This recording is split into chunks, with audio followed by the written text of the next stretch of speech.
it's such a gift to show up for and to just be able to help other people see that you got to keep going. Like, don't quit, don't give up. It's going to be hard, but it's going to be worth it. You just don't know when it's going to pay off. I think it's just important for people to remember. A couple things separate the 1% from a lot of people. One of my mentors, he used to say, you don't have a money problem, you have a creativity problem, right? I feel like people aren't creative enough. 2, you don't have the work ethic. And 3, if you have those 2 things, you don't have the perseverance. You're giving up too soon.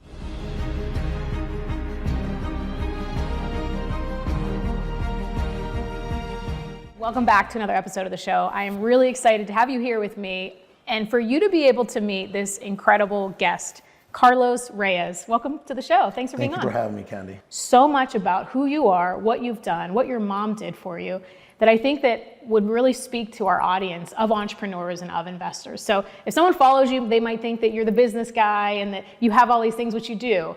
But I love how you came to this country. Can you share a little bit with that with our audience? Absolutely. You know, it's the older I get, the less and less and less that you hear about my kind of story. Because, you know, America was founded at one point off immigrants, right? And, you know, it's like, here, I'll give you an example. I got buddies like Ryan Pineda, like his dad's an immigrant. Right? Chris Crone, his grandpa was an immigrant. You see how it starts to fade away, right? Well, I am an immigrant, right? I am what a lot of the new generation, you know, I am where they came from, you know what I mean? And that's, I never really used to think much of it, you know, because when you're growing up the way that I grew up, you know, you're just so occupied trying to survive that you don't really know how special the journey truly is, you know, because you're caught up in the everyday survival of the journey, you know what I mean? But I will say this, you know, my mother, God bless her, you know, I love that woman so much. Just saw her yesterday. She when she was, you know, in her mid-20s and she had us, my father, unfortunately, you know, something deeply rooted caused his behavior to be very abusive and toxic.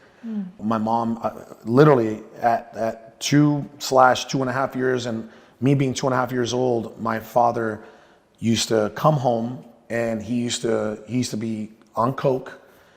He was working as a federale, like in the police force in Mexico, Sonora specifically, northern part.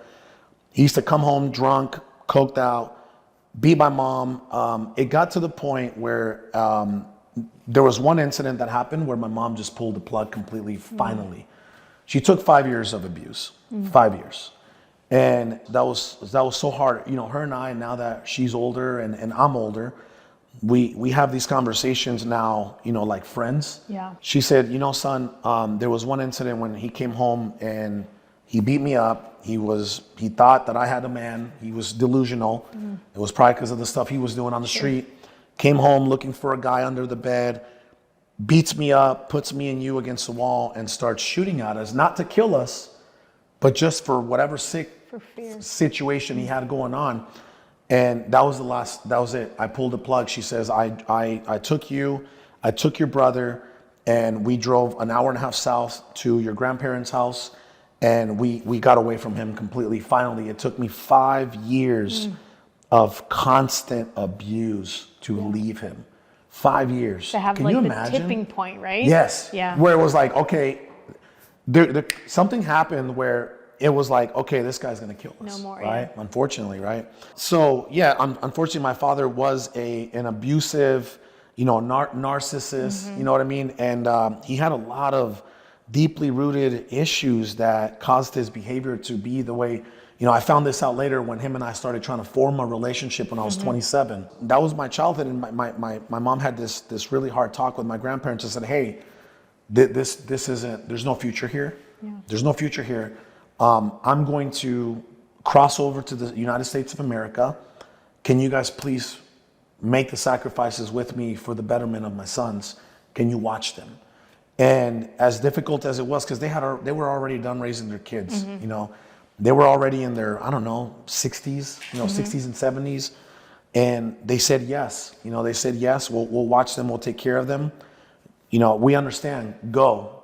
You see how amazing it is that nobody succeeds alone? Yeah. Everybody plays a part, and I'm a little emotional actually even talking about it, right? Because I know how much of a sacrifice that was for my grandparents to watch us as grandkids while she made an attempt in America to try to create a better life for us, right? And even your mom, right? Like, Well, how imagine being a fearful. single mom, a single woman, a single woman going to another country. So anyway, so my mom comes over. She comes over to California first, the San Diego area, right? Escondido specifically. The city was called Escondido, and she grinded it out. And a few years later, she went back and she went and she fetched for me and my brother. And this was our first attempt at the American dream. So she brings us up to Tijuana, Mexico, which is a border right between San Diego and so California and Mexico. And my aunt has a house there, and we're kind of just cooped up there, right, until we can get over. This was the whole strategy. My mom was just something else. And boom, first attempt, we go through a sewer canal, we get caught, we get thrown back out. And the immigration folks at that time, the Border Patrol, had enough empathy on my mom. They didn't even want to throw us in the truck. They were just like, hey, just go back, right?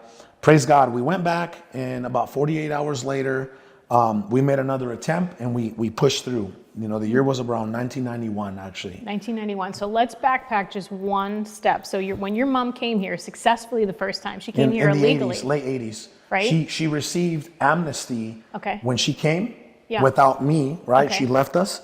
She received amnesty in the late 80s because she was working in the fields. Got it. Okay. Yeah, in California. So, but that didn't apply to you. No, to just kids. to her. Okay. So we were illegal. Man, it was devastating, man. Driving back and so you did go back. We all went back. Year and a half in America, and you got to come to the schools. You got to start interacting. Yep. I went to Oak Hill Elementary School in California. Yep, the Otters. So I remember she asked one of her friends that had a black Nissan Frontier truck extended. Right, his name was Jaime, and she's like, hey, can you give us a ride and drop us off at the border back to Tijuana? We'll get picked up by our family, right? And I remember driving back from San Diego to TJ, and I remember, we're just crying in the back seat. We're devastated, all that sacrifice, all that time away, and we failed, and we feel like life is over. It was like, oh my God. You have to understand, Candy, once you've come to this country and you've experienced this, right? Yeah. And you got to go back to the poverty that we came from. Yeah. Think about what that feels like. You know what I mean? Your mom, we hear about this often, like the one in every single chain, the one in every generation, the one in every family that risks it all to go after something different. Transitional characters. Yeah. That's what it's called. And she literally changed by her bravery and her courage. That actually is making me emotional. Like, she literally changed your generation for you and your kids and their kids forever. Yes. That to me is like just so inspiring. You just unlocked something in my mindset. I used to always say that I'm the transitional character. It might have been her, right? Yeah. I'm the transitional character maybe because I'm the first, multimillionaire in my family with all the businesses and all the stuff. But she was the first one to say, hey, I'm going to the United States of America and I'm going to try to create a better life. So she was a transitional character too. Right, you know absolutely. Because if she didn't do what she did, you wouldn't have had the opportunity. That's right. You and I wouldn't be on this podcast. You wouldn't have the opportunity to have the businesess and the real estate and all of that. So I think that's amazing, especially when she had I know from, starting businesses really young, it wasn't really common, especially back in the late 90s. You're a female, you're on your own, you're starting a business. So I can't imagine how rare she was here with no husband, 2 babies, and she's trying to just make this name. I just wanted to honor that for a moment because I just think that took such courage and bravery. Why do you think I respect women so much? Yeah. Because, women have saved my life. Women have saved my life. And I'll get into that through my grandmother, my mother, my wife, and then my first daughter, right? And I'll get into that, but watch this. So now we send her on a bus to Phoenix, and here goes another 2 years, okay? It's about 1.5 to 2 years. And she's here and you're still in Mexico? I'm still in Mexico. Wow, we didn't with come your together. grandparents? Yes. Wow.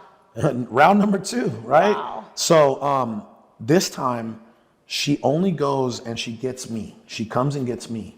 Okay, she was smarter about it. You know, it's easier to transition with one son instead of 2. So this time, and again, here, watch this. She has her paperwork. She has a green card. She has a visa, right? And she brings me over to Nogales, Sonora, the border of Mexico and Arizona, and she pays a human smuggler $25 in 1996. I was actually in between the 6th grade and 7th grade. And the instructions that she gives me, she says, son, this man is gonna take you to me on the other side of the fence, and I'm gonna meet you at McDonald's right there in Nogales, Arizona. So Nogales, Sonora, Nogales, Arizona, right? Sure thing, she leaves, she crosses the border. Oh my gosh, and she leaves you with a man. She leaves me with a human smuggler. You do not know. When this dude told me to duck, run, crawl, hide, I did. And I remember this. I vividly remember, we're running into this big hole in the fence in the Arizona border, and you do have that big old flashlight that the Homeland Security people are like, they're pointing, and as soon as as soon as he points that way, we're running and we're crossing through that hole, and then we're going straight to McDonald's to get you your mom. And sure thing, we jumped through this hole, and we got to my mom. We got in a van, and then we made our way up to Phoenix, Arizona. Wow. And this was 1996. And then my paperwork process started in 1997. Okay. And then I got my work permit first, early 2000s.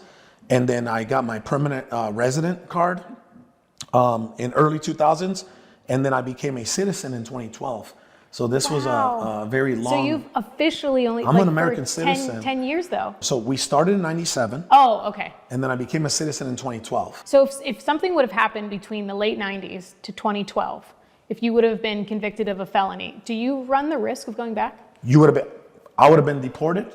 And I would have been 86 from this country. I could never come back. I could never come back.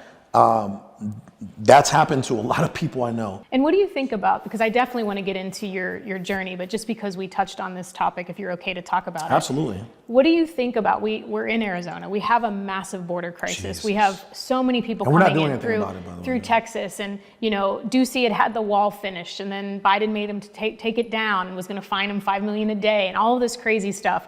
You have gone through it.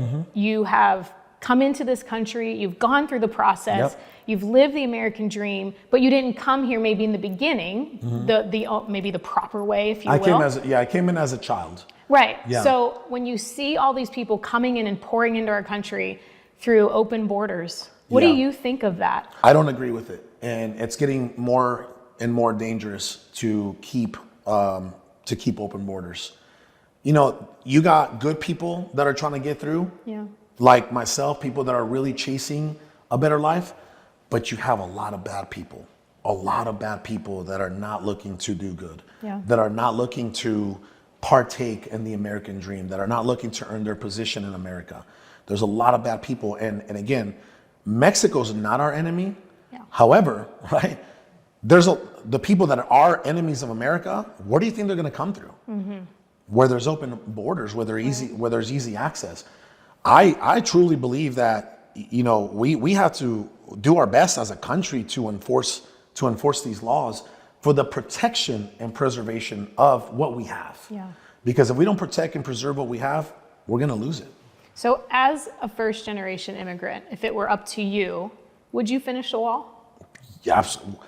Do we have walls in our houses? Yes, the whole way around. Right. I got a security system. I live in a gated community. Yeah. Like, what do you think? Right. You know what I mean? Yeah. I feel a lot safer. Living in a gated community. Having a security system. That's why it's like people are too emotional. Yeah. And they're not logical, right? They're not logical. Just use your common sense. That's it. Use your common sense. There's a lot of bad people, unfortunately, coming through.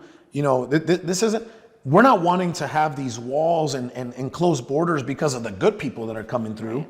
Absolutely not. Even though, there could be an immigration problem, but it's the bad people that are coming in, the people that are dealing drugs, the people that are sex trafficking, the event that we're throwing in December, the cause that we're supporting is we want to stop children sex trafficking. Yeah. You know what I'm saying? Absolutely. Right? Like, no, we have to do a much better job in every area that we're involved in right now as America, because we're going to lose what we have. What do you think it is about the people that think that we should have open borders and we shouldn't finish this wall? Yeah. What do you think it is that they really believe good can come from this in some way? It's the people living in Cape Cod. It's the people that are out of touch with reality, honestly. Yeah. Let me tell you why. I actually was in Cape Cod. I took my family to Cape Cod last year for a beautiful vacation.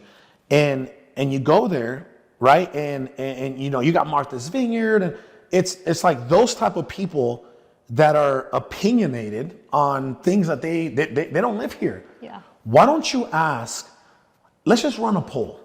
Let's not run a national poll. Let's run a border town poll. Yeah. And run a poll on what they feel, how they feel about what we should do with these borders. You know what I mean? Yeah. And I feel like we should make decisions based off the people that are living in it. You know, not the people that are like 1,000 miles away. So removed. They're so removed, they have Yeah. no clue. Yeah, I agree. I think it's really scary to allow people to have opinions about things that have no knowledge of what's actually 100%. happening. And that's why I love you, of all people, you've been there on both sides of it. You've experienced it. So that's why so thank you for being able to share with that. Now, you come here, obviously a lot has happened from the late 90s until now. Yep. And you are the one, because of your mom coming here, that you really took it up 10, 12, 20 levels from what you had. What are some of the first things that if you were doing this now, if you were coming to America now, if you were starting from scratch now, and you only got to know some of the things that you've done, you don't know any people, you don't have anything that you have, but you were trying to build it all now, what are some of the things that you would do now as opposed to maybe what you did? So I believe, you know, career-wise, there's three components, right? Or three paths that you can take. You can take the employee path, okay? And you can grow, you can have a great career and make a good living and provide for your family and have a retirement plan and et cetera, right? You can become an entrepreneur, which I don't know if you ever heard Andy Elliott, 4 out of 5 millionaires are actually entrepreneurs. They're in a company. You know, they're in sales positions, they're in C-suite positions, whatever, but right, they have shares in the company, they have, you know, equity, whatever, right? Management, leadership, whatever. Or you can become an entrepreneur, right? Which is, you know, what we do. You can become an entrepreneur. So those are the three paths that you're gonna have. It's just a matter, you know, at the end of the day, Candy, for me, now that I've been on both sides, by the way, right? I came up as a service and salesperson.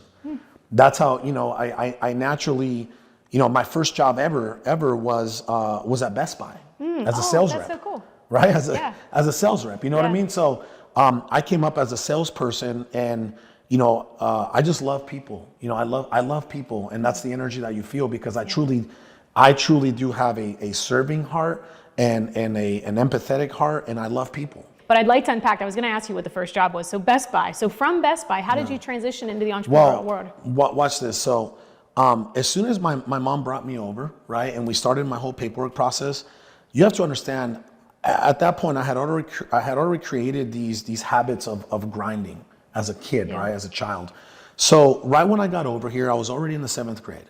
Okay, and these are the two things that I was doing in the 7th grade. Okay, my mom couldn't really afford much. You know, she was making at that point $4, $5, $6 an hour, working at LSG Sky Chefs at the Sky Harbor Airport. You know what I mean? Yeah. Exactly. So we didn't make a lot of money. Okay, so what I had to do was two things. One, I had to help at construction sites.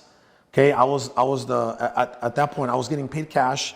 I was carrying a wheelbarrow, just cleaning up. Cleaning up. The foreman would give me cash.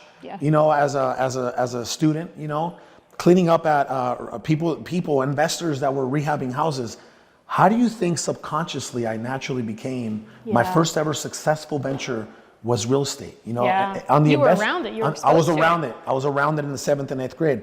So that's one thing. The second thing that I did was I was the guy that got into, it was very risky.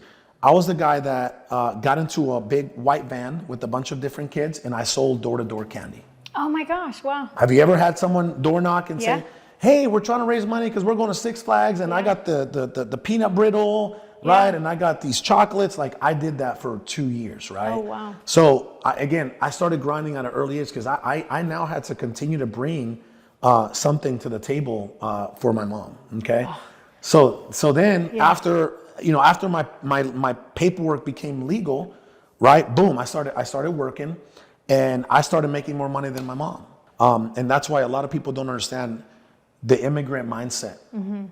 We come here and we come here to work. And you want to talk about job security? Like everyone is talking about going to No. college and getting this and getting. No. You know how to hustle. You know how to work hard. Man. You will never go broke. You will never be poor as long as you don't spend more than you make. But I Yep. mean, for the most part, like that's what we have such similar stories. I'm not an immigrant, but was born into poverty. Yep. You had a 1-bedroom apartment. I had a single wide trailer. We thought we were rich when we had a double wide trailer. Love it. You know, Yeah. so I totally can relate. But the thing is it's almost like you put the power in your own hands when you're willing to work hard for it. Yeah. And so I love that about your story, and that how it just becomes part of who you are. Yep. So if you're asking me, okay, so what got you to where you are today, right? As you can see, everything. Yeah. Everything. And, at the time when we're going through the journey, right, and we're going through the process, we don't understand that all of that is going to equate to or compound to you, being this polished, finished product or person, everything that I own today, it's because of that entire journey of, immigrant mindset, the struggle of poverty, single mom, modeling after her, seeing her work ethic, 2-3 jobs at a time, and then once I was able to do it, right, getting into a place like Best Buy where now you're around people, and you got to have people skills and sales skills. For many years, I came up the corporate ladder, right, with another company. It was a retail company, and I became one of the youngest managers in that organization at the age of 19. Awesome. Okay, I was making. I started there as a shift manager, making $10.25 an hour. And then for the next 10 years, I averaged $1.50 to $2 per year in raises. Oh, wow. That's how much of a rock star I was. Wow. Yeah. I was what you would call an entrepreneur. Yeah. And I'll tell you why. Because I became a manager at 19, so I started managing people and started managing my own location at 19. And I was praise God, I was such a good employee. Right, and I was very gung ho. Like I was all of like company first. Hey, Carlos, we need you to fix this store. Boom, here I go. Hey, Carlos, we need you up in Seattle and Tacoma. Boom, here I go. Hey, I need you in Vegas. Boom, here I go. Hey, I need you to run the district. Boom, here I go. Whatever was needed from me, I did that for over a decade. So you were climbing. Oh my God. So this is 2012, 2013. What was your first business? Real estate. Real estate. Watch Okay. this. So, but something happened in that corporate structure.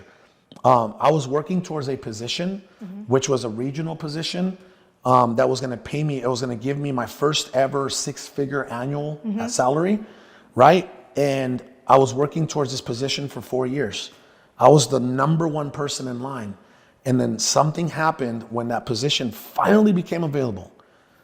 The individual that was supposed to give me this position, because I earned it, he handed it off to his cousin, best friend, cousin, and I was ranked number 1 in my company. He was ranked 17th, and I felt that it was very unfair and unjust, and it broke me. And it broke me so hard that it was like, think about it, right? Like at this point, I have a wife, I have a daughter, I have a mortgage, I have car payments.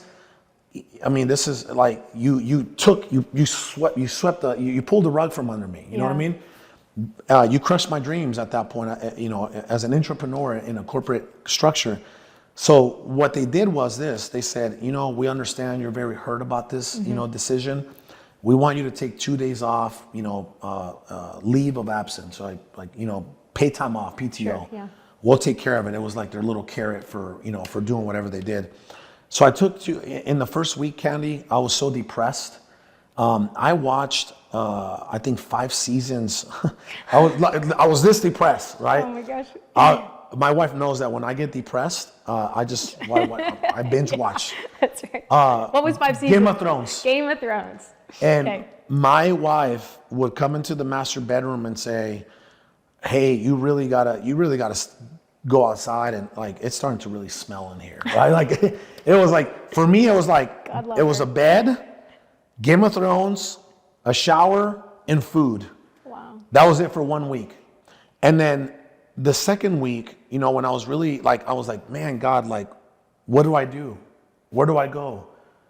I had all my eggs in this one basket. Yeah. You know, what do I do now? Like, things will never be the same. I will never trust these people ever again, right? Yeah. So God gave me, now that I started asking questions, God gave me this vision and this epiphany, and he literally spoke to me. And I can tell you this, people think I'm crazy when I say, oh, God speaks to me. God speaks to all of us. We just have to ask the right questions, and we have to listen. Right? And when God speaks to you, you're not going to hear it in an audio like you're hearing me. You're going to think it, and you're going to hear it internally, and you're going to feel it. Yeah. Like it's going to be such a direct, certain talk that you're like, okay, God, I heard you. That's what I'm going to do. There's no question. When God speaks to you and he says, do this, you're doing it. And this is what he said. He says, my son, the reason why this didn't work out for you is because I have something bigger in mind. It's almost like, have you ever seen that meme on Instagram where the little girl is crying for her little teddy bear and Jesus is holding a huge teddy bear behind him, and we're crying for this little teddy bear, what we think is what we want. But God has something so bigger that we just don't comprehend it, right? And he has to put us through these trials and tribulations so that he can present the big prize. My wife, every Wednesday, was with a marker. I couldn't afford pre-printed signs for $1.25, but I could afford 25 to 50 cent blank signs. And then she would, with the marker, we buy houses cash, 480, da da da da da. Love it. She was making these every Wednesday for me, like clockwork, right? And I'm putting them out on Friday.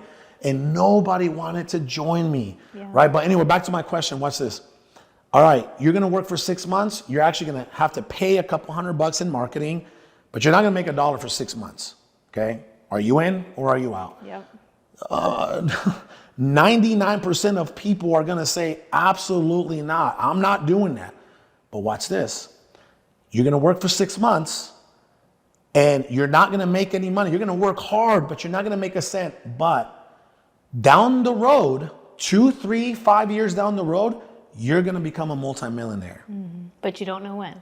But you just don't know when. That's right. You see that? I know. So that's more appealing to someone, obviously, right? Yeah. But you don't know, and that's why you have to don't know. appreciate the journey. You do. Right? And give up those short-term wins to play the long-term game. I started in brick and mortar. I lost money. I basically paid to work 12, 14 hours a day. Learning tax. Absolutely. 6 days a week, no vacations, nothing.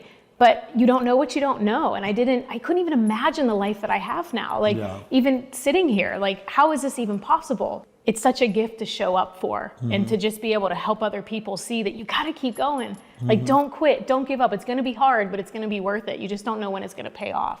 I think it's just important for people to remember. We're 2 underdogs. Yeah. We're 2 people that made it, we're part of that elite, 1%, you know what I mean? Yeah. And I think that, a couple things separate us from a lot of people, or separate the 1% from a lot of people.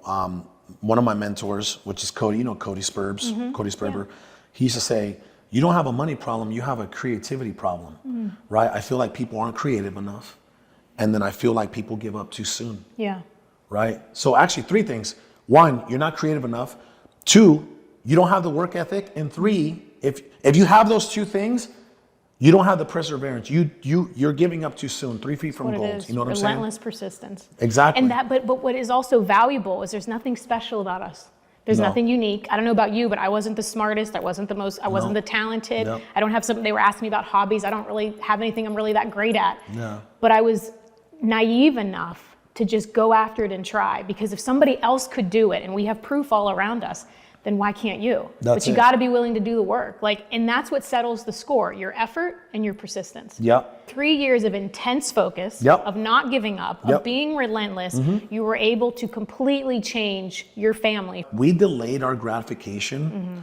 We put, I want you to know this, for the first 3 years, Sal and I were only paying ourselves like $5K a month and then $7,500 a month, right? Yep. And we were putting it all back everything in. back into the business. And watch this. And I think every business person will appreciate it. Now we're talking, now you and I are talking shop. Watch this. In 2018, me and Sal started taking a salary of $1 million. We started paying ourselves $1 million. Yeah. He makes $1 million, I make $1 million. Our businesses were already making over 8 figures collectively, okay? Sure. 2019, paid ourselves $1 million. 2020, we paid ourselves $1 million. 2019, we paid ourselves $1 million. 2021, we paid ourselves $1 million. 2022, which was last year, I think we paid ourselves a little less. It was like 900K or like 970 something. This year, you want to know what our salary is this year? What is it? 120,000. You're going all in again. 120. And then we're taking quarterly dividends quarterly and stuff like profit that, right? distributions. But Yeah. we're going all in again. We're investing into our companies again, and now we're investing into our companies at the 8-figure level. Yeah. You know what I mean? How beautiful is that? I know, it's awesome. Right? Yeah. So And just imagine what that's going to compound. I'm a kid in a candy shop all over again. Yeah. Now I'm building. Now I'm taking a shot at $2 billion place. One of them with Chris Crone and one of them with Bradley. Right? I'm partnering up with them on 2 different fronts, and I'm taking my first shot. When you recollect your journey as an entrepreneur, you're like, okay, I took my first 8-figure shot here. I took my first 9-figure shot here. Yeah. Now we're taking our first, $1 billion shots. We're only 2. This is our first 2 shots.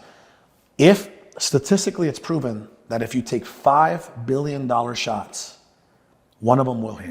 I didn't know that. Yep, one of them really will hit. cool. Think about it, right? You take enough shots at 9-figure, 5 shots at a 9-figure revenue, right? Yep. Eventually one of them's gonna hit, Yep. And I have one final question that I typically go back and forth, and I teed into this in the beginning. But if you were to lose everything right now, and you wake up tomorrow, nobody knows who you are, you don't have any of your companies, none of your business partners, you don't have the beautiful Do I dream. still have the same knowledge? You only have the knowledge. Okay. And you have to start fresh, trying to build everything back. You have no support, nobody knows who you are, you have no one on social media, you just get your information.